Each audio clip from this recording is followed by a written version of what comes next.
சிலராக நாம் தேவ சமூகத்தில் வருவதற்கு கர்த்தர் கிருபை செய்திருக்கிறார். மீண்டும் நம்ம ஆதியாகமம் 22ஆம் அதிகாரம் 12ஆம் வசனம், ஆபிரகாமே ஆபிரகாமே பிள்ளையாண்டான் மேலே உங்கள் கையை போடாது என்று தடுத்து நிறுத்தி, இப்பொழுது நீ தேவனுக்கு பயந்திருக்கிறாய் என்பதை அறிந்திருக்கிறேன் என்று சொன்ன தேவனுடைய வார்த்தையின்படி தேவன் எங்கெல்லாம் 2 முறை வேதாகமத்தில் யாரெல்லாம் அழைத்தார் என்கிற அந்த செய்தியாகவும் வேத தியானமாகவும் நாம் தியானித்து வருகிறோம். இன்றைக்கு நம்ம புதிய காலத்தில் சவுலை குறித்து நாம் பார்க்கும் 9ஆம் அதிகாரம்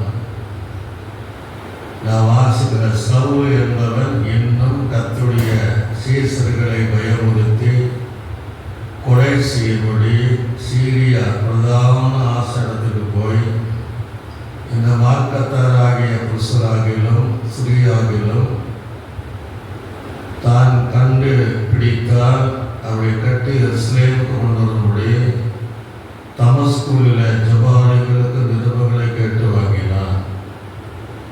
அவர் பிரயாணமாய் போய் தமஸ்குக்கு சமைத்த போது சடுதிலே வானிலிருந்து ஒரு ஒளி அவனை சுற்றி பிரகாசித்தது.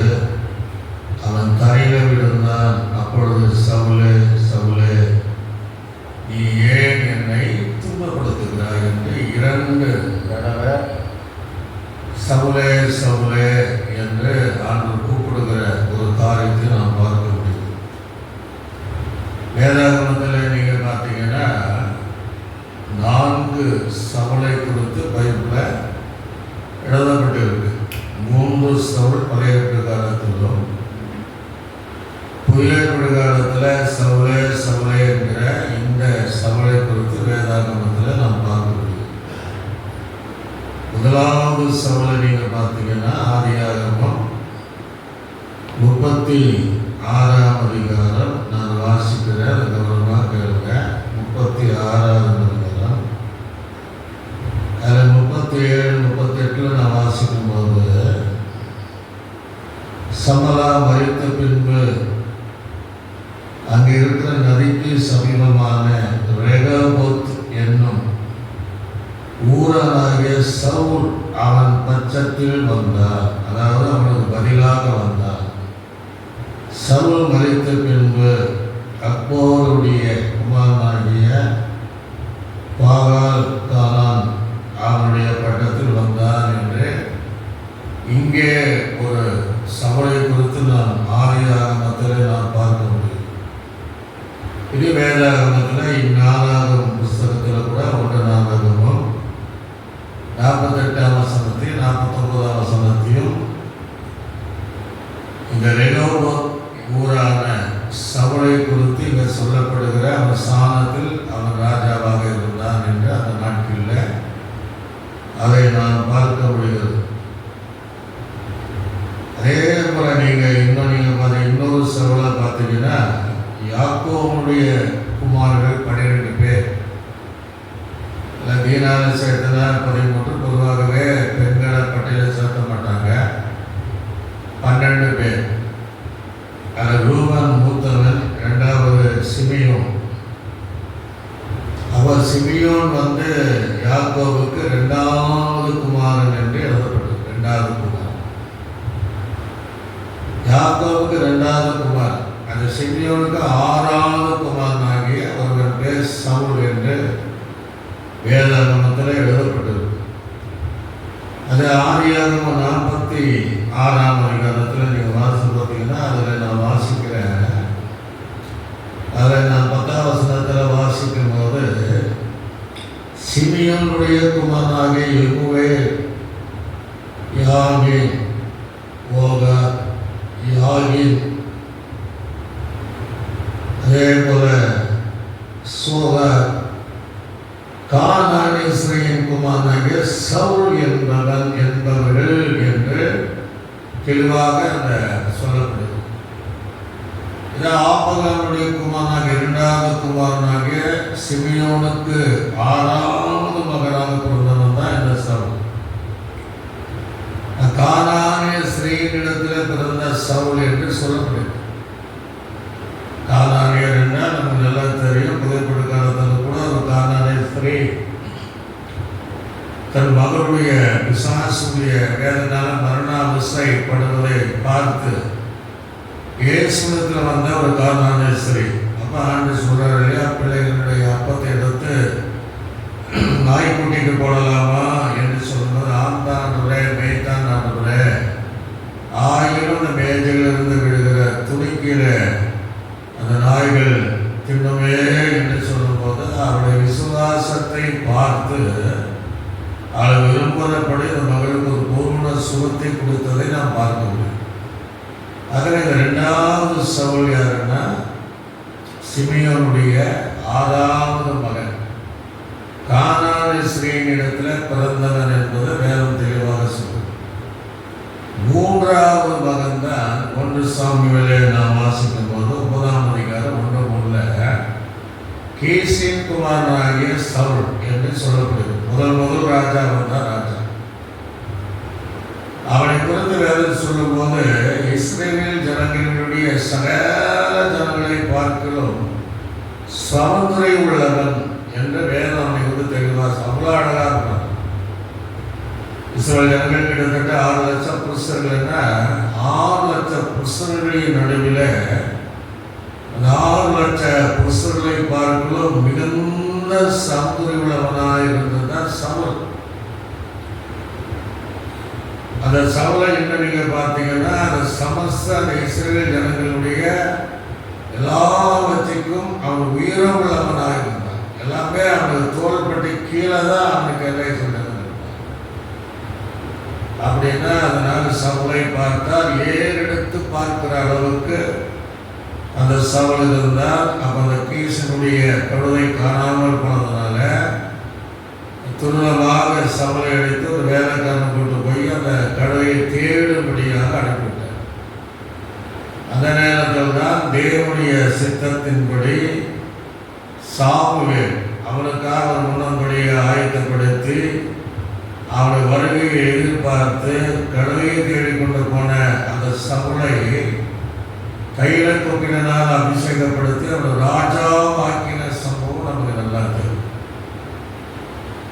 ஆக இந்த 3 பேரையும் 2 முறை ஆண்டவர் கூப்பிடல. ஆனால் இந்த புதையப்படுகள் சவுலை மாத்திரம் சவுலே சவுலே என்று 2 முறை கேட்கிற காரியத்தை பார்க்க முடியும்.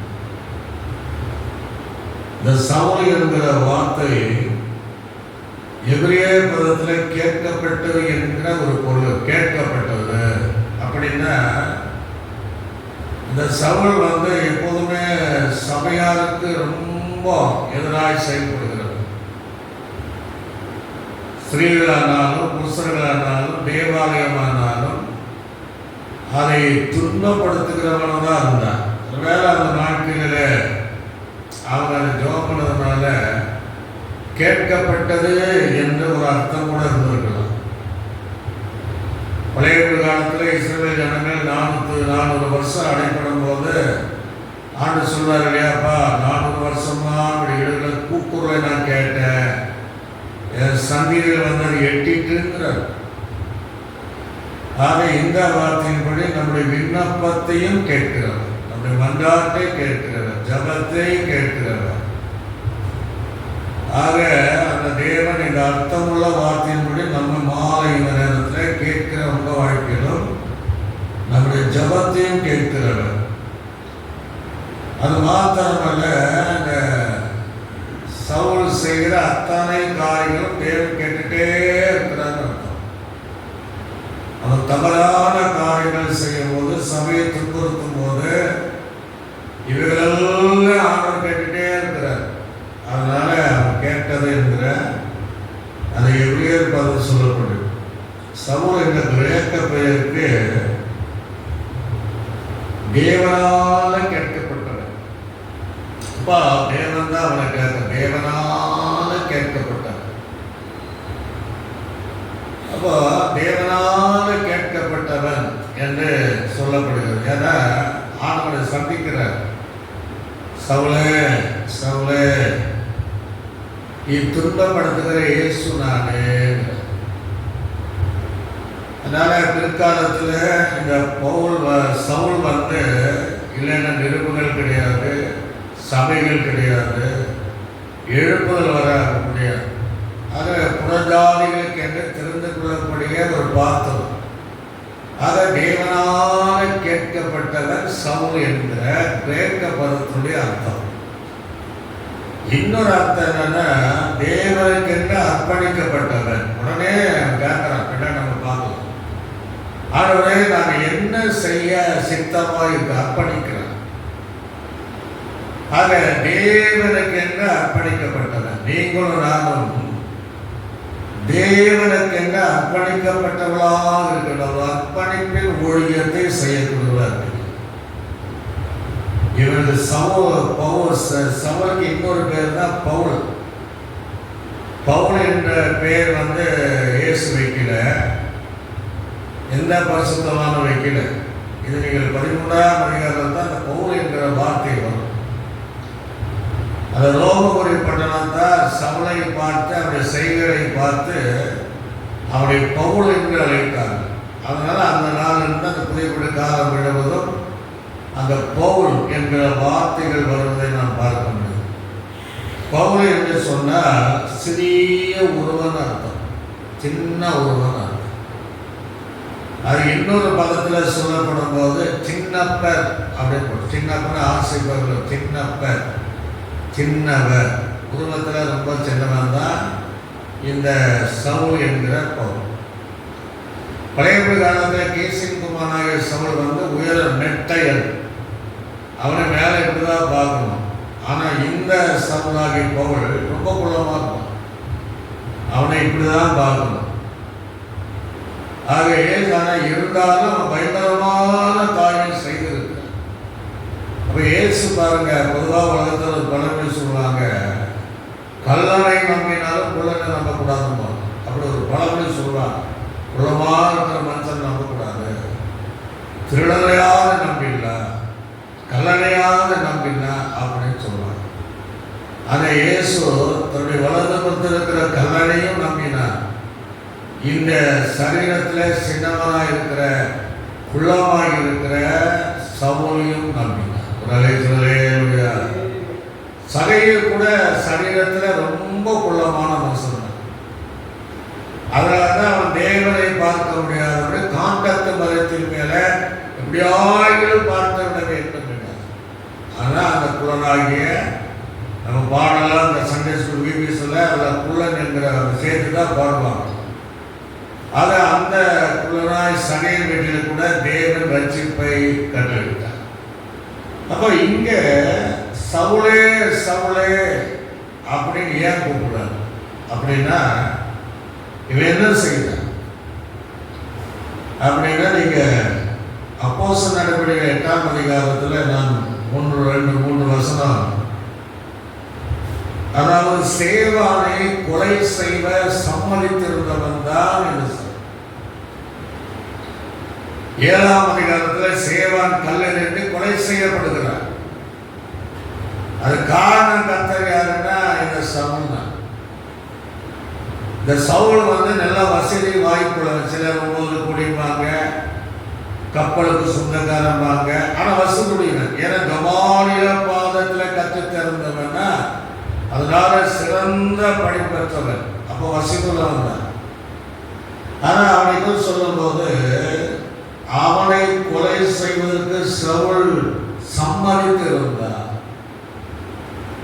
யாரு? சேவானை கொலை செய்வதற்கு சம்மதத்தோடு தான் நடந்திருக்கு. இந்த சவுலைத்தான் நான் கூப்பிடுறாரு, சவுலே சவுலே ஏன் என்னை துன்பப்படுத்துகிறாய் என்று கேட்கிறார். அந்த வசனத்தில் வாசிக்கும், அக்காலத்திலே எருசலேமின் சபைக்கு மிகுந்த துன்பம் உண்டாயானால சவுலினாலே. அக்காலத்தில் எருசலேமில் இருக்கிற சபைக்கு சாதாரண துன்பம் கிடையாது, மிகுந்த துன்பம் உண்டாயிற்று.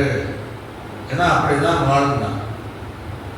மிகுந்த துன்பம் உண்டாயிற்று.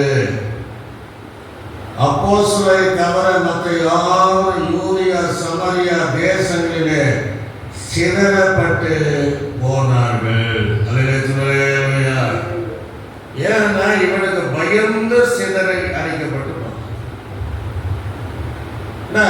இந்த சில விஷயங்கள் எது நமக்கு தீமையாய் தோன்றுகிறதோ அதை கர்த்தர் நன்மையாய் செய்யும்.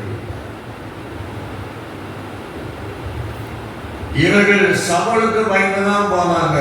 ஆனா ஆண்டவர் திட்டம் அங்க நிறைவேறுது.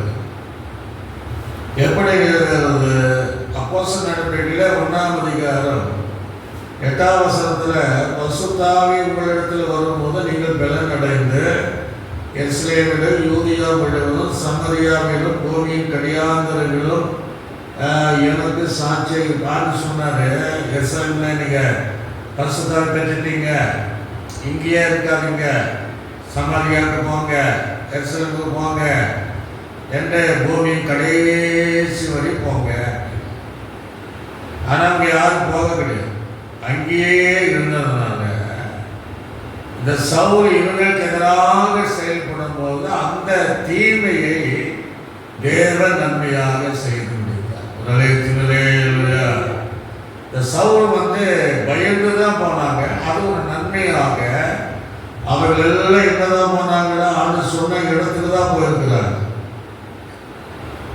அந்த வசனத்தில் வாசிக்கும் போது அப்போஸ்தலர் மற்ற யாவரும் யூதேயா சமாரியா தேசங்களை சிதறப்பட்டதான் போக சொன்னார். சிதறப்பட்டு போனார்கள். தேவ பக்தி உள்ள மனுஷர் சேவானை எடுத்து அடக்கம் பண்ணி அவனுக்காக மிகவும் கொடுத்து கொண்டிருந்தார். இப்போ சவுல் வீடுகள் தோறும் நுழைந்து புருஷரையும் ஸ்திரீகளையும் விடுத்து கொண்டு போய் காவலிலே போட்டு வைத்து சபையை பாழாக்கி கொண்டிருந்தார். இந்த சபையை தான் கூப்பிடுறார். வீடுகள் தோறும் போய் 4 நாள் வீடுகள் தோறும் வேறு வீட்டாரையே தான் ஒரு சபையா இருந்த ரோதை விட்டு பார்த்தாலும் சரி, எந்த வீட்டானாலும் வேறு வீட்டாரே ஒரு சபையாக இருந்தது. வருஷத்துக்கு எருசலேம் போய் 3 தடவை அவர்கள் ஆராதிப்பு தான் அந்த பண்டிகை நாட்டில் போது வழக்கம். இப்போ என்ன செய்யறாங்கன்னா, இவன் நியாயப்பிரமாணத்தின்படி கத்திருக்க இருந்தவன் குற்றம் சாட்டக்கூடாதவன் தான். இந்த வீடுகள் தூரம் நுழைந்து எங்கெல்லாம் ஜெபம் பண்றாங்களோ, எங்கெல்லாம் இயேசு கிறிஸ்துவை குறித்து சொல்றார்களோ, இயேசு கிறிஸ்துடைய மார்க்கத்தை குறித்து யாரெல்லாம் சொல்றார்களோ என்று கவனமாக வீடுகள் தூரம் நுழைந்து ஸ்திரீகளையும் புருஷர்களையும் ஸ்திரீகளை இழுத்து கொண்டு போய், உடனாக இருந்தாலும் கூட பயங்கரமான ஆளாக இருந்தார், இழுத்து கொண்டு போய் காவலிலே சிறையிலே போட்டு சபையை பாழாக்கி கொண்டிருந்தார். இவனை தான் அங்கு கூப்பிடுறார். சேவானை கொலை செய்தவனையும் சீசர்கள் அவனை சிதறடிக்க செய்தவனையும் வீடுகள் தூரம் போய் மிகவும் துன்பப்படுத்தி கட்டாயமாக அந்த ஜெபிக்கிற அந்த புருஷர்களையும் ஸ்திரீகளையும் எடுத்து காவலில் போட்டு சபையெல்லாம் பாழாக்கி கொண்டிருக்கிற அந்த சபலைத்தான் ஆண்டவர் சொல்றாரு, சவுலே சவுலே ஏன் என்னை துன்பப்படுத்துகிறார். இதை தியானிக்கும் போது என் வாழ்க்கைப்படுத்தான் இருந்துச்சு. ஆனால் சபலை போல இல்லை. பிறந்தாலும் அந்த பாஸ் சொன்னாங்க இல்லையா, எங்கள் வீட்டில் தான் ஆராதனை. எத்தனையோ கதவை நான் உடைச்சிருக்கேன், எத்தனையோ ஜன்னலை நான் உடைச்சிருக்கேன். வர அத்தானே ஊழியக்காரன் விரோதமாக எழுப்பி ரொம்ப மோசமாக நான் பேசுகிறேன். எங்கள் வசதியுள்ள குடும்பம் நீங்கள் வந்திருக்கு, சாப்பாடாக நல்ல அப்படியெல்லாம் கேவலப்படுது. ஒரு முறை எங்கள் அம்மா அப்படின்னு சொல்லுவாங்க, நீ ஒரு முறை இந்த கதை உடைக்கும் போது ஒரு கிளாஸ் 3 ரூமை தாண்டி கிச்சனை தாண்டி கிச்சன் ஜன்னலே என் காது வழியாக அது பாய்ந்து போச்சு. அப்படியெல்லாம் இருந்த எண்ணெயும் தேவன் அழைத்தார். அழைத்துலையா. ஆக இந்த சவுலை பார்த்துதான் நான் சொல்றாரு, சவுலே சவுலே நீ ஏன் என்னை துன்பப்படுத்துகிறாய் என்று அவனுக்கு கேட்கிற காரியத்தை நாம் பார்க்க முடியும். நீங்கள் அந்த 9ஆம் அதிகாரத்தை எடுத்துக்கொண்டால் அங்கே இன்னும் கொஞ்சம் காரியம் பார்ப்போம். ஒன்றாவது, சவுல் என்பவர் இன்னும் கர்த்தருடைய சீசர்களை பயமுறுத்தி, எல்லா சீசர்களை பயமுறுத்தான். என்ன பயமுறுத்திருப்பான்? இனி இயேசு கிறிஸ்துவை குறித்து நீங்க பேசினா சேதானை கொலை செஞ்சிருவேன், உங்களை ஜெயில போட்டுருவேன், உங்களை துன்பப்படுத்திடுவேன், உங்களை சித்திரவதை செய்வேன், உங்களை உபத்திரப்படுத்துவேன் என்று சீசர்களை பயமுறுத்தினவன் தான் இந்த சவுல். பயமுறுத்திருக்கிறான். ஒரு சீசர்களை, எல்லா சீசர்களையும் இன்னமும் அப்படின்னா என்ன அர்த்தம்? ஏற்கனவே அவருடைய வேலை தான். எல்லா சீசர்களையும், அப்போஸ்தலர்களையும், பரிசுத்தவான்களையும், பரிசுத்த ஸ்ரீகளையும் பயமுறுத்தி ஜெபிக்கிற கூட்டத்தை, ஆண்டுடைய உபதேசத்தின்படி வாழ்கிற அந்த ஜனத்தை, அவங்க கூட இருக்கக்கூடிய சபைகளிலே அவங்களெல்லாம் மிரட்டி அதிகாரம் பண்ணி பயமுறுத்தி கொண்டிருந்தவன் தான் இந்த சவுல். அதனால அவனை பார்த்து சவுலே சவுலே என்று கத்தருக்கு ஆச்சரியமா இருக்கு. சபையாளர்கள் என்ன ஜெபம் பண்ணிருப்பாங்க? ஆண்டவரே, இவன் கால் எடுத்துருங்க, கை எடுத்துருங்க, எல்லாம் பண்ண அப்படின்னு பண்ணிருப்பாங்க. ஆனா இவனுக்காக ஒரு விசேஷ ஜெபம் மேற்கப்பட, அதனால தான் ஆண்டவர் இவனை கூப்பிடுறாரு. அது கடைசி அந்த பகுதி நாங்கள் சொல்ல விரும்புகிறேன். சீசர்களை பயமுறுத்தி கொலை செய்யும்படி சீரிய பிரதான ஆசாரியனுக்கு போய் பயமுறுத்தணும். அதுக்கு பயப்படலைன்னா கொலையும் செய்யும். கொலை செய்யும்படி இந்த மார்க்கத்தாராகிய புருஷராகிலும் ஸ்ரீயாகிலும் தான் கண்டுபிடித்தார். இயேசு கிறிஸ்துவினுடைய மார்க்கத்தை குறித்துதான வீட்டிலிருந்த இயேசு கிறிஸ்து சொல்லி போனாரு. அந்த உபதேசத்தை குறித்து, சக்தி குறித்து பேசுகிறவர்களை யாராயினும் நான் கண்டார். எங்கே கண்டாலும் அங்க சொல்ற கண்டால் அவளை கட்டி எருசலேம் கொண்டு வரும்படி தமஸ்குவில் உள்ள ஜெப ஆலயங்களுக்கு நிறுவனங்களை கேட்டு அவன் வாங்கினான். நிறுவனங்களை கேட்டு அவன் வாங்கினான் என்று வேதம் நமக்கு தெளிவாக சொல்வதை நாம் பார்க்க முடியும். அதுக்குதான் இங்க என்ன செய்யறாங்க? அப்படியே புறப்பட்டு போயிட்டாரு. இப்ப ஆண்டு கூப்பிடுறாரு, சவுலே சவுலே,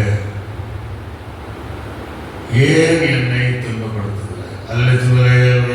இடத்துல நம்ம ரொம்ப சிந்திக்க வேண்டிய ஒரு பகுதி இந்த பகுதி. சவுலை எப்பதான் இயேசுவை பார்க்கல. இயேசுவை எப்ப துன்பப்படுத்தினது கிடையாது. ஏதாவது இடத்துல சவுல் இயேசுவை பார்த்தானா? இல்லை. இப்பதான் பார்க்கணும், தரிசனம் இல்லை. தரிசனத்தில் பார்த்தானா? இல்லை. அப்ப யாரு ஏன் அப்படி சொல்றாரு? நீ துன்பப்படுத்துகிற இயேசு நான் சொல்றாரு. அப்படின்னா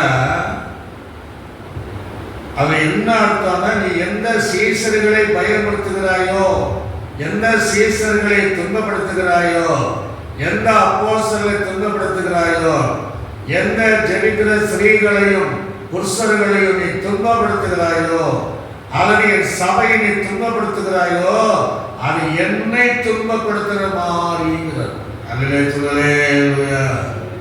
இன்னைக்கு அறியாம ஆவிக்குரியவர்களே இந்த பாவம் செய்துட்டு வர்றாங்க. நம்ம சபையில் இல்லைன்னா சில சபைகளில் பாருங்க, ரட்சிக்கப்பட்டிருப்பாங்க, அந்த ஊழியர் விரோதமாக குடுமையாக இருப்பாங்க. அந்த ஊழியரை துன்பப்படுத்துகிற குடும்பமா இருப்பாங்க. அந்த ஊழியரை வேதனைப்படுத்துகிற குடும்பமா இருப்பாங்க. அவர்களை கனவீனப்படுத்துகிற ஒரு இடத்துல வைத்திருப்பாங்க. அதிகாரங்களை அவங்க வச்சிருப்பாங்க. அவங்களுக்கும் அது சொல்கிற வார்த்தை என்றால், நீ துன்பப்படுத்துகிற இயேசு நானே. சதமாத்துகளே அதனால் வேதம் சொல்ல, உன்னை தொடுகிறவன் கண்மணி என்ன செய்கிறார்? தொடுகிறார்.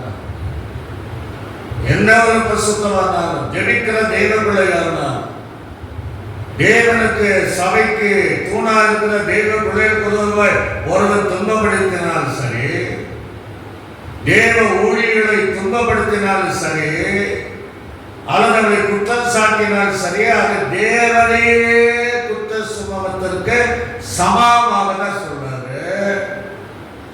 சவுலே சவுலே, நீ ஏன் என்னை துன்பப்படுத்துகிறாய்? பழைய காலத்தில் நிறைய சம்பவங்கள் இருந்தாலும் ஒரு பகுதியை நான் வாசித்து, அது எங்க அப்படின்னா 1 சாமுவேல் எழுதின புஸ்தகத்தில் நாம் அறிந்து கொள்ளும்படியாக 8ஆம் அதிகாரம், சாமுவேல் நியாயாதிபதி இருந்த காலங்கள் நல்லதா போயிட்டு அது 7ஆம் வசனத்தில் வாசிக்கும் போது, அப்போ அந்த இஸ்ரவேல் ஜனங்கள் எங்களுக்கு ராஜா வேணும், மற்ற ராஜா தேசத்து ராஜாக்களை போல ராஜா வேணும். அப்போ எங்கள் பிரச்சனை அந்த ராஜாக்களை கொண்டு போவோம், அவங்க எங்களுக்கு சரி பண்ணுவாங்க. இப்போ பசங்களும் சரி கிடையாது, பொருளாதார போயிட்டாங்க, அதனால உமக்கு வயசாகி போச்சு. யாரையாவது ஊழியக்காரன் உமக்கு வயசா, இந்த வார்த்தையில கேட்ட உடனே சாமுவேல் ரொம்ப துக்கமாக இருந்தான். அப்போ ஆண்டவர் நம்மளோட பேசுகிறார். 7ஆம் வசனத்திற்கு, அப்பொழுது கர்த்தர் சாமுவேலை நோக்கி, ஜனங்கள் முன்னிடத்தில் சொல்வது எல்லாவற்றிலும் அவர் சொல்லை கேள். அவர்கள் முன்னை தரவில்லை, நான் அவர்களை ஆகாதபடி என்னை தள்ளினார்கள். யார் தந்தாங்க? உன்ன தள்ளப்பா, என்னத்தான் தள்ள. அப்போ ஒரு பரிசுத்தவானை தள்ளும் போது சில இடங்களில் இன்னும் கொஞ்சம் ஃபைட் பண்ணுவாங்க. எங்களுக்கு இந்த பாச வேண்டாம், வேற பாச போடுங்கன்னா அதை கர்த்தரை தள்ளுவதற்கு சமம். அப்போ அவங்க எப்படி பரலோகராட்சி போவாங்க? கர்த்தருக்கு பிரியமான ஒரு ஊழியரை ஒரு இடத்துல போடும்போது அவங்களுக்கு எதிராக எல்லா சபைகளும் ஸ்ட்ரைக்கே பண்ணிவிடுவாங்க. சில இடங்கள் அது செயல்படும் போது சில கடிதம் எழுதுவார்கள். எங்களை கண்டிப்பாக பாச என்ன செய்யணும் மாற்றணும்னா அது அந்த பாசுவிரோதமாக செயல்படுகிற செயல் அல்ல. ரட்சிக்கப்பட்ட தேவனுக்குள்ளே நீ அறிந்து கொள்ள வேண்டும், அது தேவனுக்கேற்ற எதிராக செயல்படுகிற காரியம் என்பதை அறிந்து கொள்ளும். அதான் என்ன சொல்றாரு, நீ துன்பப்படுத்துகிற சவுலே சவுலே, நீ துன்பப்படுத்துகிற இயேசு நானே. அல்லேலூயா. ஒரு தேவ பிள்ளையோ ஒரு பரிசுத்தவானோ வேதனைப்படும் போது தேவன் அதை வேதனையா, அவரு வேதனையா இருப்பார். நம்ம எந்த அளவுக்கு நம்ம வேதனைப்படுறோமோ அதே வேதனையோட அவர் இருப்பார். நாம் எந்த அளவுக்கு துன்பப்படுகிறோமோ அதே அளவு துன்பப்படுவார். ஜனங்கள் இவைகள் எல்லாம் அறியாமல் உணராமல் எல்லாரும் ஒருவர் சொல்லிவிடுவார்கள் என்று அதை தவறாக செய்து அநேக சபைகளில் அந்த ஊழியக்காரனுக்கு விரோதமாக எழும்புகிற கூட்டம் தாராளமாக தான். அவங்களையும் பார்த்து சொல்றாரு, உங்க பேரை சொல்லி சொல்றாரு, 2 முறை கூப்பிடுறாரு, நீ துன்பப்படுத்துகிற இயேசு நானே. அல்லேலூயா. இவனுடைய ஊழியனை துன்பப்படுத்துற, என்ன துன்பப்படுத்துற, நீ ஒழுங்கா இருக்கக்கூடிய பரிசுத்தவான்களுடைய ஸ்திரீகளையும் புருஷர்கள் துன்பப்படுத்துற, நீ என்ன துன்பப்படுத்துற, காயப்படுத்துற, நீ சேவானை கொலை செய்த, என்னையே நீ கொலை செய்கிறாய் என்பதை வேதனையோடு தேவன் இந்த சவுலை பார்த்து அங்க சொன்னாரு, சவுலே சவுலே, ஏன் என்னை துன்பப்படுத்துகிறாய்? அல்லேலூயா. தேவாலயத்திலிருந்து எல்லா அதிகாரத்தையும் வாங்கிட்டான், எல்லா அதிகாரத்தையும் வாங்கிட்டான். அந்த அதிகாரத்தை கொண்டு போறான், எஸ்ரேல் போறான். ஆனால் ஒரு வேலை சந்திக்கலைன்னா எத்தனை பேர் அவன் கொண்டு இருப்பான்னு சொல்ல முடியாது. எத்தனை சபையும் பாழாக்கி இருப்பான்னு சொல்ல முடியாது. எத்தனை பேர் ஜெயில அடைச்சிருப்பான்னு சொல்ல முடியாது. காவலில் போட்டு அடைச்சிருப்பான்னு சொல்ல முடியாது. ஆனால் கர்த்தர் அவனையும் சந்தித்தார். அதை சொல்ல அங்க சொல்றாரு, அவன் சவுலே அதுக்கு முன்னாடி பாருங்க, அவன் பிரயாணமாய் போய் தமஸ்கு சமித்த போது, சிரியா தேசத்துடைய தலைநகரம் தான் தமஸ்குவாங்க. ஆபிரகாமின் நாட்களிலே இருந்ததாக சொல்லப்படுகிறது. இங்க என்ன நடக்குன்னா, சடதியிலே வானத்திலிருந்து ஒரு ஒளி அவனை சுற்றி பிரகாசித்தது. போயிட்டே இருக்கிறான். திடீர்னு சடுதியாக வானத்திலிருந்து ஒரு ஒளி இருக்கிறது. அது குறிப்பிட்ட ஒரு சைடில் அவனை சுற்றிலும் அது அவனை சூழ்ந்து கொண்டது. அப்போ ஒரு மனிதனை சந்திப்பதற்கு அது ஒரே நிமிஷம் போகும். பைபிள நிறைய கல்லை மேல மோதுகிறவன் நொறுங்கி போவான். ஒரு கல் அவனை மேல போல அவன் அசிங்கம் எல்லாம் இருக்கு. ஆனாலும் 2 காரணத்தை வச்சிருப்பார். அதாவது இப்படிப்பட்ட ஜனங்களுக்கு முதல்ல ரட்சிப்பை வச்சிருப்பார். அந்த ரட்சிக்கப்பட கீழ்படியிலன்னா ரட்சிப்பை வச்சிருப்பார். ஏன் வாய்க்கலாம் முதல் வந்து சாதவன் நவராஜன் மூலமாக தீர்க்கமா பேசினது, இனி நீ சபைக்கு நீ எதிராய் செயல்பட்டால் கடைசியில நம்ம தீர்க்கசில எச்சிருக்கேன். நான் கீழ்படியிலன்னா வாழ்க்கை அழுது நான் கீழ்படிங்க தேவனை வச்சிருக்கார். ஆனா இங்கே ஒரு ஒளி அவனை சுற்றி பிரகாசித்தது. பிரகாசித்த உடனே அவன் தலையிலே விழுந்தான். அல்லேலூயா. தேவனுடைய பிரசன்னத்திற்கு, தேவனுடைய வல்லமைக்கு, தேவனுடைய மகிமையான காரியத்துக்கு ஒருவரால் வைக்க முடியும். நீங்க உடன்படிக்கை பெற்று எடுத்துடுங்க. எங்கெல்லாம் உடன்படிக்கை வைக்கப்படுகிறதோ தாவன் முறிந்து விழுந்து போய்கிறார். மீனவனை ஒட்ட வச்சு பார்க்கறாங்க. அது ஒன்னில்லாம போகணும். உடன்படிக்கை பெற்று இங்கே அந்த பரலோகத்தின் ஒளி நீங்க பார்த்தீங்கன்னா அவனால் நிற்க முடியாத அளவுக்கு எவ்வளோ புரியுமே. எத்தனை பேரை பயன்படுத்தணும், எத்தனை பேர் சிறைகளை அடைத்தவர், சபைகளை பாழாக்கினவன், சேவாவை கொலை செய்ய காரணமா இருந்தவன் அப்படியே அந்த பிரகாசத்தை கண்டு அந்த சத்தத்தை கேட்டு தலையிலே விழுந்து போனான். அல்லேலூயா. சத்தமா சொல்லுங்க. அவன் தலையிலே விழுந்தான். அப்பொழுதுதான் அவன் பேசுறான். அதுக்கு பின்னாடி விழுந்த பின்னாடி, சவுலே சவுலே நீ என்னை துன்பப்படுத்துகிறாய். இவ்வளோ கேட்கிறாப்பா, என்ன நினைச்சிட்ட? யாரெல்லாம் நீ துன்பப்படுத்துகிறாயோ, என்ன நீ துன்பப்படுத்துகிறாய்? யாரெல்லாம் நீ பாழாக்கி கொண்டிருக்கிறாயோ, என்ன நீ பாழாக்கி கொண்டிருக்கிறாய்? யாரெல்லாம் நீ சிறை பிடித்து காவல வைக்கிற, என்ன நினைச்சிட்டு இருக்கிற? யாரை நீ கொலை செய்கிறாயோ, என்ன நீ பண்ணிட்டு இருக்கிற? அப்படின்னு தெளிவா அவனோடு பேசும்போது அவன் இல்லைன்னு கூட சொல்லல என்று தன்னுடைய சொல்லுகிற ஒரு சத்தத்தை கேட்டார். அல்லேலூயா. அப்ப அது இயேசு கிறிஸ்துவின் சத்தம். ஒரு சத்தத்தை கேட்டார். அவருடைய சத்தம் சங்கீதம் 29 வாசிக்கும். காரிய சமாதானத்தை அதனை பண்ணும். கேதரு மரங்களை முளைக்கும். தண்ணீர் மேல அக்னி சுவாலை பிளக்கும். பெண்மானங்களை ஈடுபட செய்கிற அந்த சத்தம் இவனை கேட்குது. அந்த சத்தத்தை கேட்ட உடனே நல்ல கவனிங்க.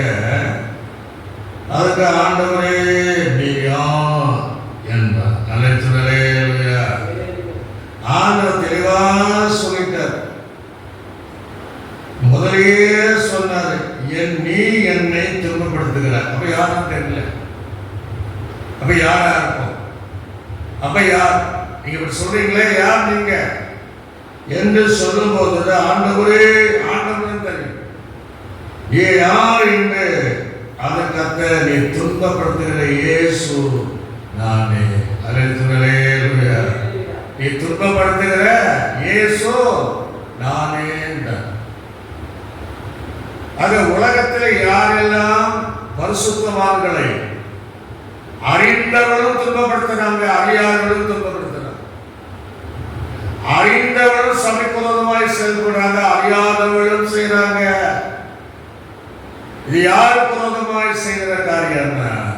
அது இயேசு விரோதமாக செய்கிற காரியம். அல்லேலூயா. ஆண்டவருடைய இந்த சத்தம், இந்த குரல் ஒவ்வொரு வீடுகளிலே துடித்துக் கொண்டிருக்கிறது. யாரெல்லாம் இது சவலை போல இருக்கிறார்களோ அவருடைய இருதயங்களிலே இந்த சத்தம் கேட்டுக்கொண்டே துடித்துக் கொண்டே இருக்கிறது. ஏன் என்னை துன்பப்படுத்துகிறாய்? நீ துன்பப்படுத்துகிற இயேசு நானே என்று சொல்லி அந்த சத்தம் எல்லாரும் கேட்கிற சூழ்நிலையில கர்த்தர் இன்றைக்கும் பேசுகிறவராக இருக்கிறார். சொல்ல நானே சொல்லிட்டு முள்ளில் உதைக்கிறது உனக்கு கடினமாம் என்றார். அவர் சொன்ன உடனே பாருங்க, ஏற்கனவே தரையில விழுந்தார். அவன் நடுங்கி திகைத்து, ஆண்டவரே நான் என்ன செய்ய சித்தமாய் இருக்கிறேன். அல்லேலூயா. பெரிய ஒரு மாற்றம். எப்பேற்பட்டவனை தேவன் சந்தித்தால் அவனுக்குள்ளே ஒரு பெரிய மாற்றம் வரும். ஒரே நிமிடங்கள் வரும். போற வழிதானே எனக்கெல்லாம் அந்த 5 நிமிடம் என் வாழ்க்கையில பெரிய மாற்றத்தை தேவன் மாற்றினார். வேடிக்கை பார்க்க போன இடத்துல திரும்ப வரும்போது எங்க வீட்டுல யார் எதிர்பார்க்காத ரட்சிக்கிறவனுக்குள்ள கடந்த போக திரும்ப செய்தார். அப்ப இங்க சொல்றாரு, அவன் நடுங்கி திகைத்து தரையில் விழுந்தவர். நடுங்கன்னா எப்படி இருந்தா எல்லாரும் நடுங்க செய்தவன், எல்லாரையும் திகைக்க செய்தவன். சொல்வதானா பயப்பட செய்தவன், பயப்படுத்தினவன், கலக்கி எல்லாரையும் கலங்கி இருக்கிற இறுதியுள்ளவனாய் மாற்றினவன் தான். இப்போ அவன் திகைத்து, ஆண்டவரே நான் என்ன செய்ய சித்தமாக இருக்கிறேன். அதற்கு கர்த்தர், நீ எழுந்து பட்டணத்துக்கு போ, நீ செய்ய வேண்டியதை அங்கே உனக்கு சொல்லப்படும் என்றார். அல்லேலூயா. மீதியாக சொல்லியிருக்கலாம், சொன்னா கேட்டிருப்பான். ஆனா அது சொன்னாரு, ஊழியக்காரனை மறைக்கணும். ஆனா நீ பட்டணத்துக்கு போ, நீ என்ன செய்யணுமோ நீ சொல்ல வேண்டியவர்கள் ஊழியக்காரர் சொல்லுவாங்க. அவங்க என்ன சொல்றாங்களோ அதன்படி நீ செய்யுங்க. அல்லேலூயா. மனுஷனுடைய வாழ்க்கை பாருங்க, இயேசு ஒரு மனிதனை சந்தித்தால் அது ஒரே நொடியில அந்த வாழ்க்கை மாறும். என்ன செய்யாத அர்ப்பணிப்புள்ள ஒரு ஜீவியத்தை. இன்னைக்கு அநேகர் இப்படிதான் சமலை போல இருக்கிறார். பாசம் பாருங்க, அவங்களால வேதனைப்பட்டு தூங்க முடியாம எத்தனையோ ராத்திரி பிசாசை கண்டா கூட சிலருக்கு பயம் கிடையாது, மந்திரவாதி கண்டாலும் பயம் கிடையாது, ரட்சிக்கப்படாத கூட பயம் கிடையாது. இந்த ஜனங்களினால படாத பாடுபட்டு பயந்து இருக்கிற எத்தனையோ ஊழியர்கள் இருக்கத்தான்.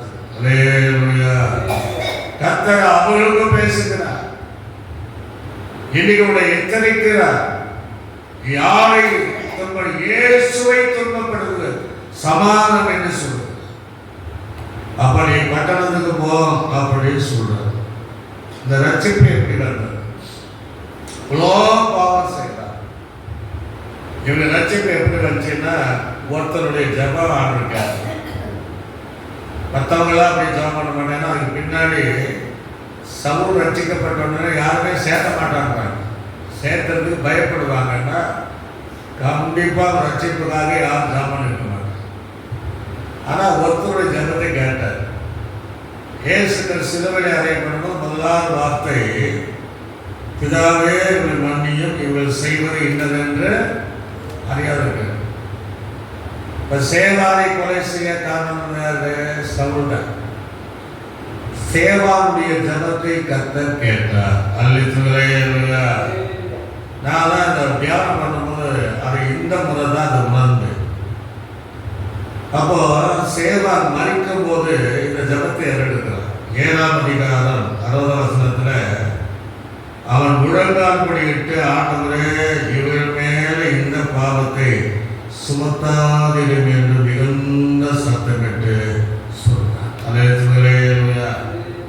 அப்போ இங்க யாருக்கா? அது தலைவனே சவுல் தான். இந்த பாவத்தை இவர்கள் மேல இங்க சுமத்தாதிருங்க, என்னை கொலை செய்ய காரணமாக இருந்த சவுலின் மேல, கல்லிருந்த ஜனங்களின் மேல இந்த பாவத்தை நீங்க சுமத்தாது இருங்க என்று தேவனை நோக்கி முழங்கால் படியிட்டு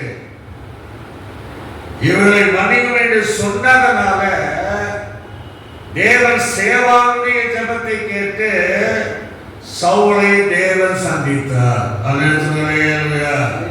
கையிலூயா. எனக்கு பிரச்சனை வந்துச்சு, சபையார் எனக்காக ஜபம் பண்ணாங்க. அந்த ஜபத்தான் அந்த நாளிலே என்னை சந்தித்ததை, என்னை மறவாத்ததுக்கு கொண்டு வந்தது. அப்ப சேவா இவனுக்காக இந்த பாவத்தை மேல சுமத்தாதீங்க என்ற அந்த ஜபத்தை கர்த்தர் கேட்டார். இங்கே தொடர்ந்து நான் பார்க்கும்போது 9ஆம் அதிகாரத்துல என்ன நடக்குன்னா, அப்படியே நீ போப்ப அங்கே வந்து சொல்லப்படும். அவனோடு கூட பிரயாணம் பண்ணின மனுஷர்கள் சத்தத்தை கேட்டும் ஒருவரையும் காணாமல் பிரமித்து நின்றார்கள். அல்லேலூயா.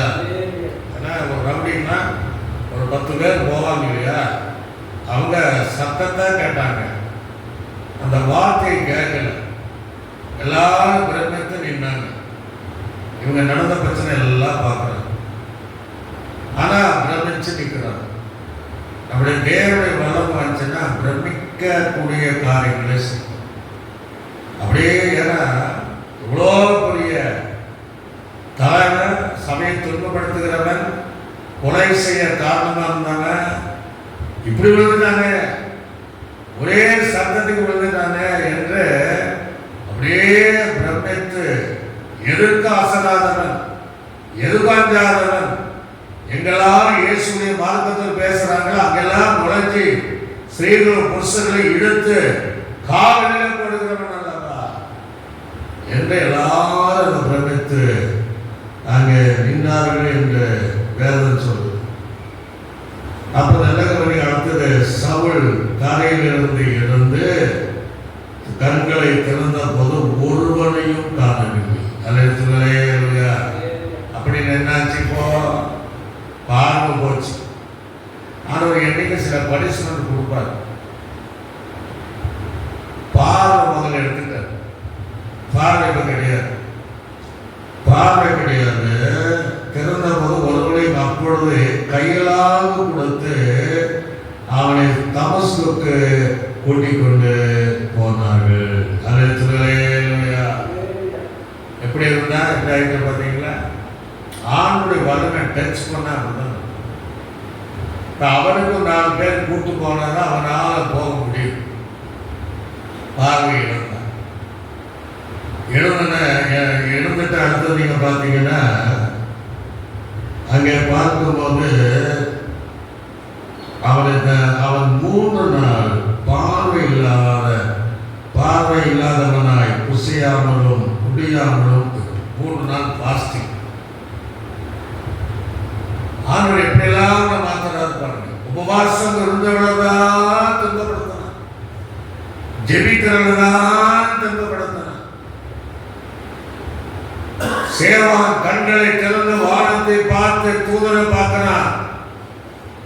இயேசு வலது பக்கத்தில் இருப்பதை பார்க்கிறான் அல்லவா? அந்த கண் இப்ப என்னாச்சு? அந்த காட்சியை பார்க்காத கொலை செய்த சவுலை கண்ணிக்க பார்க்கல. 3 நாள் உபவாசம், தண்ணி இல்லை, ஆகாரம் இல்லை, குடியாமல் இருந்தார். தமஸ்குவிலே அகிலேயா என்னும் பேருள்ள ஒரு சீசன் இருந்தார். அவள் கர்த்தர் தரிசனமாகி அனினியாவே என்றார். ஒரு ஆண்டவரே அடி என்றார். அப்பொழுது கர்த்தரை இருந்து நேர் தெரு எனப்பட்ட தெருவுக்கு போய் யூதாவின் வீட்டில் தர்சு பட்டணத்தாகிய பவுல் என்னுள்ள பேர் ஒருவனை தேடு, அவர் இப்பொழுது ஜெபம் பண்ணி கொண்டிருக்கிறார். அல்லேலூயா. எப்படி மாறிச்சு பாருங்க. ஜெபம் பண்றவங்கள துன்பப்படுத்துகிற போகிற அந்த சவுல் இப்ப அவனை அறிமுகப்படுத்துற, எப்ப அவனை தேடிப்போ, இப்ப அவன் உங்களை போல ஜெபம் பண்ணிட்டு இருக்கிறான். உடனே சொல்லுங்களே, சத்தமா சொல்லுங்களே. எங்க அம்மா கிட்ட கேட்பாங்க, ஒரு 2வது பையன் எப்படி இருக்கா, அப்படிதான் இருக்கானா, சச்சனமா ரோட்ல விழுந்து கிடப்பாங்க. இல்ல, அவன் இப்ப ஜெபம் பண்ணிட்டு இருக்கிறான். உடனே சொல்லுங்களே. அப்படி சவுல் வாழ்க்கையில் அவன் சொல்றாரு, அவன் இப்பொழுது ஜெபம். ஏன்னா எல்லாரும் பயப்படுறாங்க. எல்லாம் பின்னாடி அதிகாரத்துக்குள்ள பாத்தீங்கன்னா அப்போஸ்தலர் எல்லாமே பயப்படுற. கடைசி பர்னபா இவங்க தான் சேர்த்துட்டு அப்படியே கொண்டு போறாங்க. அவனை குறித்து சரியான அருமை பின்னாடி கொண்டு போறான். அவன் இப்பொழுது ஜெபம் பண்ணுகிறான்.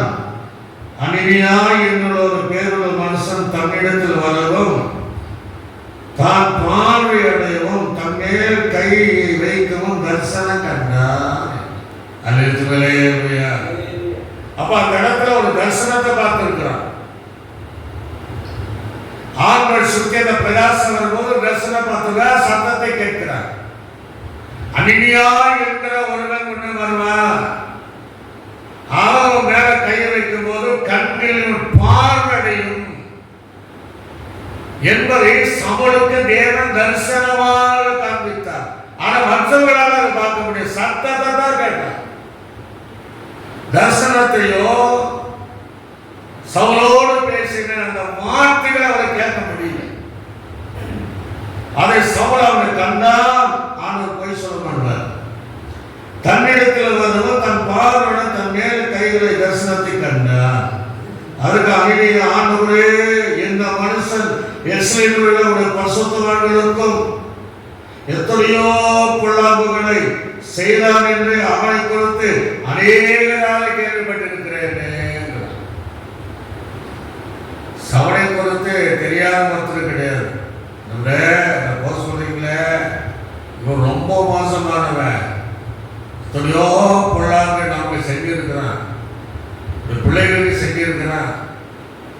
யாருனால வெறும் கேள்வியும் இல்லை, யாரை பார்த்தா இவங்க சொல்றாங்க என்று அவன் பதில் சொல்ற. கேள்விப்பட்டிருக்கிறேன், இங்கேயும் நாமத்தை தொழுது கொள்கிற யாரை கட்டுப்படி, ஒரு கையை பிடிச்சா முதலாவது விலக்கு போடுவாங்க, கட்டுப்படி அவர் பிரதான ஆசாரிகளால் அதிகாரம் பெற்றிருக்கிறானே என்றார். அல்லேலூயா. இப்ப அவர் நோக்கான இடையில நடந்த சம்பவம் எனக்கு தெரியாது, தேவன் சந்தித்ததை அவனுக்கு தெரியாது, அந்த வார்த்தை வந்ததை தெரியாது. இப்ப இப்படி இருக்க, இப்ப அதுக்குதானே வந்துட்டு இருக்கிறா, தொழுது கொள்கிற, ஆராதிக்கிற, ஜெபிக்கிற அந்த கூட்டத்தை கட்டுப்படியாக அவன் பிரதான ஆசாரியத்தில் நிருபங்களை வாங்கிட்டு அந்த அதிகாரத்தை பத்திரத்தை வாங்கிட்டு வந்திருக்கிறார். வராமே அதுக்கு ஆண்டு சொல்றார். என்ன சொல்றாருன்னா, அதுக்கு அத்தனை போ, அவன் புறஜாதிக்கும் ராஜாக்களும் இஸ்ரவேல் புத்திரருக்கும் என்னுடைய நாமத்தை அறிவிப்பதற்காக நான் தெரிந்து கொண்ட பாத்திரமா இருக்கிறார். அல்லேலூயா. இப்ப சொல்றாருப்பா, நான் அவனை தெரிஞ்சுட்டேன், அவருடைய நாமத்தை அறிவிக்கிற புறஜாதிகளுக்கு அறிவிக்கிற சொல்றாரு. அதுக்கு பின்னாடி அவன் என்னுடைய நாமத்தை நிமித்த எவ்வளவாய் பாடுபட வேண்டும் என்பதை நான் அவனுக்கு காண்பிப்பேன். அல்லேலூயா. சும்மா விடல, உன்னால எவ்வளவு துன்பப்படுத்தினாங்க இல்லையா, நீ வா ஊழியத்துக்கு வா. நீ துன்பப்படுத்தும் போது, நீ துன்பப்படுத்தின இல்லையா, அதெல்லாம் உணரும்படியாக அந்த ஊழியத்தில் நாங்கள் எவ்வளவாய் துன்பப்படணும் வேண்டும் என்பதை நான் காண்பிப்பேன்.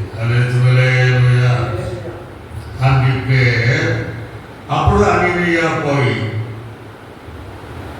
வீட்டுக்குள் பிரவேசித்து அவன் மேலே கையை வைத்து சகோதரனாகிய சவுலே, நீ வந்த வழியாக உனக்கு தரிசனமான இயேசு ஆகிய கர்த்தர் நீ பார்வையிடும்படி பசுத்தாவினால நிரப்பும்படி என்னை அனுப்பினார். ஏற்கனவே ஒரு செய்தி சொன்னேன். ஞானஸ்நானத்திற்கு முன்பாக பரிசுத்தாவி பெற்றவர்கள் 2 பேர். ஒன்று கொர்நேலியு குடும்பம், 2வது இந்த சவுல். அதை பின்னாடி உடனே ஞானஸ்நானம் எடுத்துட்டாங்க. நான் சொல்ல என்ன இதுக்காக அனுப்புனாங்க, எதுக்கு அனுப்புனாங்க என்பதை, நீ பரிசுத்தாவினால நிரப்பப்படணும், பார்வையிடணும், அதற்காக என்னை அனுப்பினார். எப்படி இருந்தால் மனிதனை தேவ வல்லம் எப்படியாய் மாற்றுகிற இன்றைக்கும் ஆறுவதால் முடியாத காரியம் இல்லை. ஒரு வேலை உங்களை சுற்றிலும், ஒரு சபை சுற்றிலும், ஒரு சபைக்குள்ளும் இப்படிப்பட்டவர்களாக இருந்தால் ஆண்டவரே அவருடைய மனத்தை செய்ய வேண்டும். நீங்க அவங்களை ஆண்டு கையில் ஒப்புடுங்க. ஆண்டவர் பெரிய மாற்றத்தை ஏற்படுத்துவார். அவங்களுக்குள்ள பெரிய ஒரு மனமாற்றத்தை தேவன் ஏற்படுத்த போகிறார்.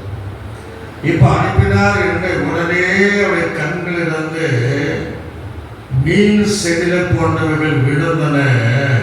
அவன் பார்வை அடைந்து இழந்திருந்த ஞானஸ்நானம் பெற்றான். உடனே சொல்லலே, சபைக்கு போகல, எங்கேயும் போகல, நானும் சபைக்கு போகல, சபை பாடாக தான் போனேன். ஆனால் இடையில அவ்வளோ மாற்றம், பாலையும் வந்தாச்சு. செதிலை போல சில சரீரத்தில் பார்த்தீங்கன்னா நீர் செதிலை போல சில செதில் இருக்கும். அதே போல அவனுடைய அது விழுந்ததுனால அவன் பார்வை அடைந்தான்.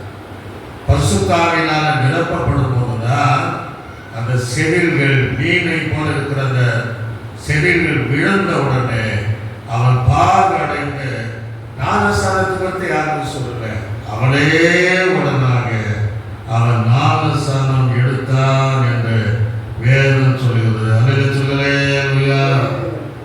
அதுக்கு பின்னாடி நீங்க பார்த்தீங்கன்னா பின்பு அவன் போதனை பண்ணி பலப்பட்டான்.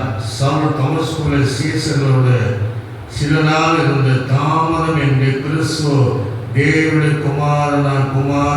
குமாரனுடைய ஆலயங்களிலே பிரசங்கித்தார். எந்த ஆலயத்தில் பாழாக்கணும் நினைச்சாரோ அந்த ஆலயத்தில் இவங்க பிரசங்கம் பண்றான். கிறிஸ்து தேவனுடைய குமாரன். எந்த அவங்க நினைச்சது என்னையா எப்படி நினைச்சா கர்த்தருடைய அந்த ஒரு நிமிட சந்திப்பினால அவனுக்குள்ள பெரிய மாற்றம் வந்துச்சு. இவனை குறித்து நம்ம நிறைய காரியம் பேசலாம். இவன் யாரை காவலில் போட்டானோ அவன் வாழ்க்கையில் ஒரு சிறையினுடைய அனுபவம் வந்தது. அப்போஸ்தலர் நடவடிக்கையில் இயேசு கிறிஸ்து குறித்து பேசினதுனால அவனை ஜெயிலில் போட்டான். பவுலும் சீலாவை அவன் நினைச்சிருப்பான், கண்டிப்பா நினைச்சிருப்பான். அவ்வளோ ஒரு காலத்தில் பசுத்துவான்களை இப்படியெல்லாம் பண்ணோம் அந்த இதயத்தில் உணர்ந்திருப்பான், தவறை உணர்ந்திருப்பான். அதனால அந்த சிறை இருப்பை சிறையாக என்ன சந்தோஷமாக பாடினான். அந்த சிறை இருப்புக்குள்ளாக தேவன் அவனை நடத்தினான். இவன் யாரெல்லாம் துன்பப்படுத்தினானோ இவனும் அதிகமான தேவனுக்காக துன்பப்பட்ட ஒரு மனிதனாக தான் இருந்தான். நீங்க அப்போஸ்தலர் நடவடிக்கைகளை வாசிக்கும் போது சிலவாங்க அவன் சொல்லுவான் பாருங்க, நிறைய சொல்லுவான். 16ஆம் அதிகாரத்துக்கு கூட 2 வசனத்தை வாசித்து நம்ம சமயத்தில் 2 வசனத்தை வாசித்து 21, 22 ரோமபுரியாக நான்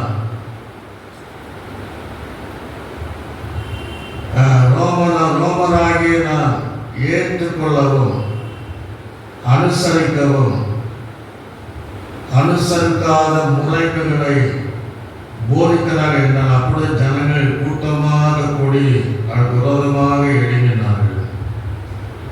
அதிகாரிகள் வசனங்களை கிழித்து போடவும் அவனை அடிக்கவும் சொல்லி அதே சொன்னதை ஊழியத்தில் அவர் வந்து பாருங்க. அதுக்கு பின்னாடி தான் அங்கே சொல்றாரு, அவரை அநேக நாள் அடைத்த பின்பு சிறைச்சாலையில் வைத்து அப்படி பத்திரமாய் காக்கும்படி சிறைச்சாலையை கட்டளையிட்டதை.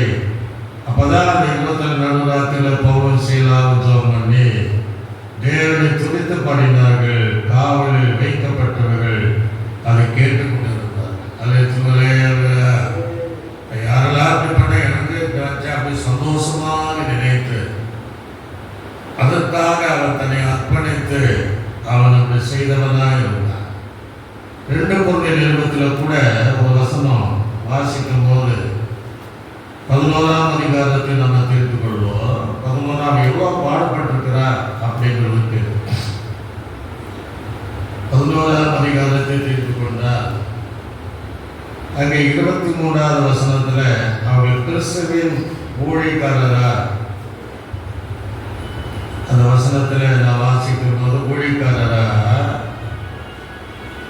அங்கே அப்படி சொல்லிட்டு சொல்றேன், நான் அதிகம் புத்தியனமாய் பேசுகிறேன் என்று நான் அதிகமாக பிரயாசப்பட்டேன், அதிகமாக அடிப்பட்டவன், அதிகமாக அடிவாங்கியிருக்கிறான் ஊழியத்தில், அதிகமாக அடிக்கப்பட்டவன், அதிகமாய் காவலில் வைக்கப்பட்டவன், அநேக தர மரண அமைதியில் அகப்பட்டவன், பவுல் வாழ்க்கை அகப்பட்டவன், யூதராகி ஒன்றுக்குரிய 40 அடி 5 தரம் அடிபட்டு, 3 தரம் விழாவிலால் அடிபட்டு, 1 தரம் கல்லூரி இருந்து, 3 தரம் கப்பல் சேதத்திலே இருந்து, கடலில் இரவு ராப்பகல் விழுவதும் போக்கிலே என்று கீழே நிறைய சொல்லிட்டே வர அவ்வளோ பாடுகள் இந்த அப்போஸ்தலனாகிய பவுல்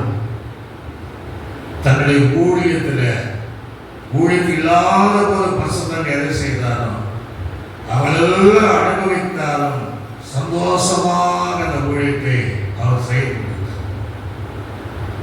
அவன் இல்லாம நிருபங்கள் கிடையாது, அவன் இல்லாம சபை கிடையாது. மேடான வழியில அவன் 3 மிஷனரி பயணங்களை செய்து ஊழியத்தை முடித்தவன் தான் அப்போஸ்தலனாகிய பவுல்.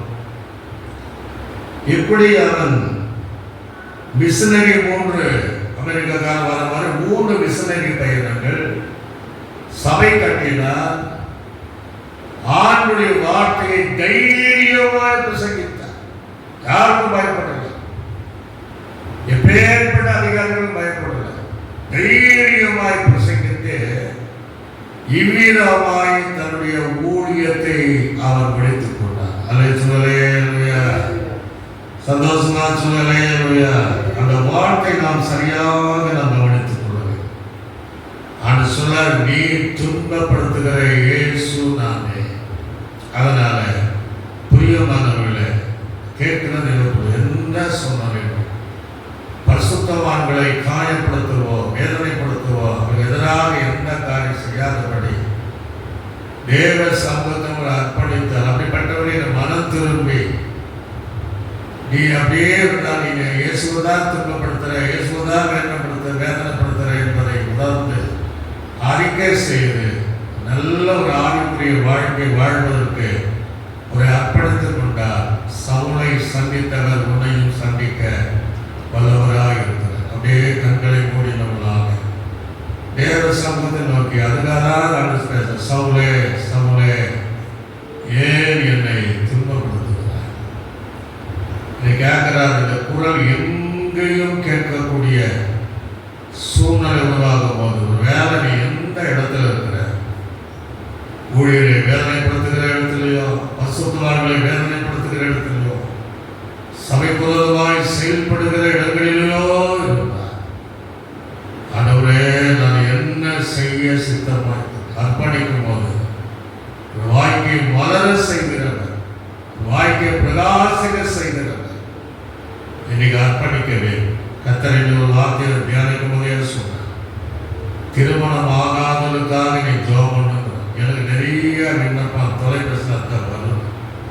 எனக்கு அதுக்காக நான் ஜெபித்து நான் முடிக்க போகிறோம். ஆண்டவரே, கேட்கிற எப்போதெல்லாம் கேட்கிறார்களோ அநேக பிள்ளைகள் வயதாகும் போது, தங்களுக்கு வயதாகும் போது ஒரு திருமணம் நடக்காதா என்று ஏங்கி தவிக்கிற அந்த பெற்றோருடைய கண்ணீரை பார்த்து, மனிதன் தனிமையாக இருப்பது நல்லது அல்ல, நான் அவனுக்கு ஏற்ற துணை உண்டு பண்ணுவேன் என்று சொன்ன கர்த்தர் அவர்கள் இந்த வருடத்திற்குள்ளாக அந்த ஏற்ற தனிமை உண்டு பண்ண போவதற்காக நாங்கள் உங்களுக்கு நன்றி செலுத்துகிறோம்.